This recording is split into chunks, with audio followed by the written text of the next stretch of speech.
السلام علیکم۔ آج کی حدیث مسند احمد سے لی ہے، اور یہ حضرت عثمان غنی رضی اللہ تعالیٰ عنہ کی مرویات میں سے ایک حدیث ہے، اور اس کی تخریج آپ کو حدیث کی مختلف کتب میں بھی مل سکتی ہے، جیسے کہ صحیح مسلم میں کتاب الطہارہ میں حدیث نمبر 229 میں ہے، سنن نسائی میں بھی کتاب الطہارہ میں حدیث نمبر 138 میں آپ کو یہ حدیث مل جائے گی، اور یہی حدیث آپ کو سنن ابن ماجہ میں بھی ملے گی کتاب الطہارہ میں حدیث نمبر 277 میں۔ حدیث کچھ اس طرح سے ہے کہ حمران رضی اللہ تعالیٰ عنہ کہتے ہیں کہ ایک مرتبہ حضرت عثمان غنی رضی اللہ تعالیٰ عنہ نے پتھر کی چوکی پر بیٹھ کر وضو فرمایا۔ اس کے بعد فرمایا کہ میں تم سے نبی صلی اللہ علیہ وسلم کی زبانی سنی ہوئی ایک حدیث بیان کرتا ہوں۔ اگر کتاب اللہ میں ایک آیت جو کتمان علم کی مذمت پر مشتمل ہے نہ ہوتی تو میں تم سے یہ حدیث کبھی بیان نہ کرتا، کہ جناب رسول اللہ صلی اللہ علیہ وسلم نے ارشاد فرمایا، جو شخص وضو کرے اور خوب اچھی طرح کرے پھر مسجد میں داخل ہو کر نماز پڑھے تو اگلی نماز پڑھنے تک اس کے سارے گناہ معاف ہو جائیں گے۔ اس حدیث کے اہم نکات ہمارے سامنے جو آئے ہیں وہ 3 ہیں، جیسے کہ وضو کی اہمیت یہاں بیان کی گئی ہے، پھر نماز کی فضیلت بیان کی گئی ہے، پھر علم کی تبلیغ کے بارے میں بتایا گیا۔ وضو کی اہمیت یہ ہے کہ وضو اچھی طریقے سے کرنا چاہیے، اس کی تاکید فرمائی گئی ہے، یعنی جس کا مطلب یہ ہے کہ وضو اپنے تمام ارکان کے ساتھ مکمل ہونا چاہیے۔ ایسا نہیں کہ کوئی ایک عضو آپ اس کو جو ہے وہ اگنور کریں، جیسے کہ سردیوں میں اکثر لوگ جو ہیں وہ کوہنیوں تک بازو بھی نہیں دھوتے اور نہ پاؤں دھوتے ہیں،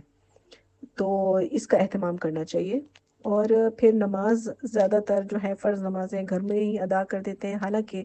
مسجد میں جا کر نماز پڑھنے کی ترغیب دی گئی ہے، اور بتایا گیا کہ اس عمل سے بندے کے پچھلے گناہ معاف کر دیے جاتے ہیں۔ اب یہ اتنا آسان کام ہے، ایک تو اگر آپ نے اچھے سے وضو کر لیا اس سے آپ کے گناہ دھلتے رہتے ہیں، پھر آپ نے نماز مسجد میں پڑھی تو آپ کے پچھلے گناہ معاف کر دیے جاتے ہیں۔ پھر تیسرا جو ہمیں اس حدیث سے سبق حاصل ہوتا ہے وہ یہ ہے کہ حضرت عثمان رضی اللہ تعالیٰ عنہ نے قرآن مجید کی ایک آیت مبارکہ کا حوالہ دیا، وہ تھی سورۃ البقرہ کی آیت نمبر 159، جس میں علم چھپانے والوں پر وعید بیان کی گئی ہے، اسی لیے وہ یہ حدیث لوگوں تک پہنچا رہے تھے۔ آیت مبارکہ کچھ اس طرح سے ہے کہ بسم اللہ الرحمن الرحیم، ان الذين يكتمون ما انزلنا من البينات والهدى من بعد ما بيناه للناس في الكتاب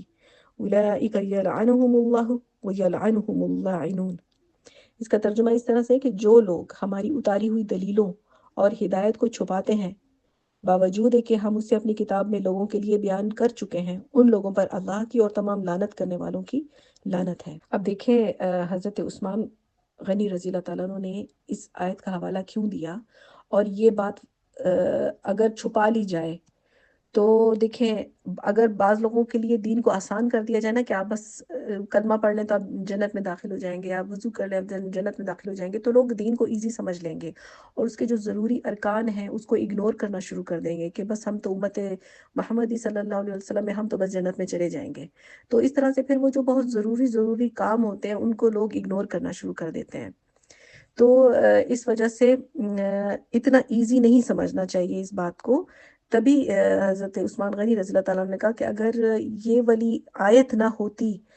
سورہ بقرہ میں تو میں یہ حدیث کبھی بھی آپ لوگوں کو نہ بتاتا۔ دینی علم کا بیان کرنا، اس کی نشر و اشاعت ایک بڑی ذمہ داری ہے جو قرآن و سنت کے مطابق ہونی چاہیے۔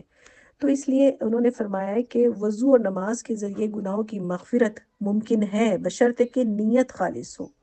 اور عمل سنت کے مطابق ہو، جیسا کہ ہمارے نبی صلی اللہ علیہ وسلم نے فرمایا تو اس کے مطابق ہو۔ آپ دیکھیں صرف وضو کر لینے سے مسجد میں نماز پڑھ لینا ہی کافی اگر ہوتا تو ہمارے نبی صلی اللہ علیہ وسلم نے اتنی تکالیف کیوں اٹھائیں زندگی میں،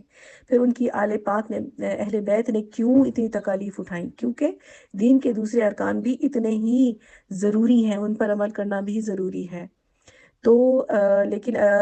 آپ کو مایوس نہیں ہونا چاہیے، کسی بھی انسان کو اپنی زندگی میں بعض اوقات مایوس ہو جاتا ہے، وہ یہ سمجھتا ہے کہ میری بخشش نہیں ہو سکتی، تو اللہ تعالیٰ نے بہت سے راستے بھی کھول رکھے ہیں مغفرت کے لیے۔ تو یہ آسان ترین راستے ہمیں بتا دی اللہ نے کہ اگر وضو اچھے سے کر لیتے ہو تو گناہ جھڑتے رہتے ہیں، نماز مسجد میں پڑھ لیتے ہو تو پچھلے گناہ معاف ہو جاتے ہیں، ٹھیک ہے۔ اور اسی طرح دین کی بات دوسروں تک پہنچا دینا، اگر آپ کو کوئی بھی بات پتہ چلتی ہے دین کی قرآن و سنت کے مطابق، اس کو دوسروں تک پہنچانا یہ بھی آپ کی ذمہ داری ہے، اس سے بھی آپ کے گناہ معاف ہوتے ہیں۔